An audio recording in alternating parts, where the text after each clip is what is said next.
Presidente Fontana, siamo all'Assemblea di Confindustria Varese in un luogo decisamente simbolico, l'MV Augusta, che ha fatto un po' la storia industriale anche di questa provincia e possiamo dire forse anche della Lombardia.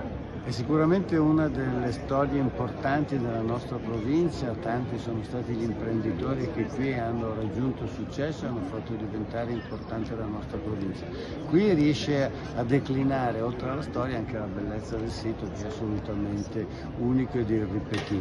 Io credo che aziende come la Augusta, come la MV debbano essere in tutti i modi tutelate e difese, perché oltre a rappresentare la storia rappresentano anche il futuro.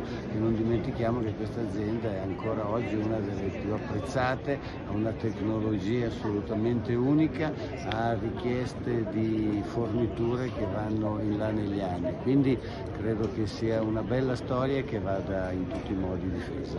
Ecco, il fatto che Confindustria abbia scelto questo luogo sicuramente è un messaggio molto forte di richiesta di attenzione alla manifattura. Beh, la Lombardia in questi mesi, in questi ultimi anni sta dando una grandissima risposta, sta dimostrando di essere capace di confrontarsi con il mondo e di competere vincendo le competizioni con il mondo. Stiamo diventando sempre di più i principali produttori d'Europa, stiamo diventando attrattori di investimenti. Credo che siano tutti segnali che devono essere evidenziati con orgoglio per continuare lungo questa strada.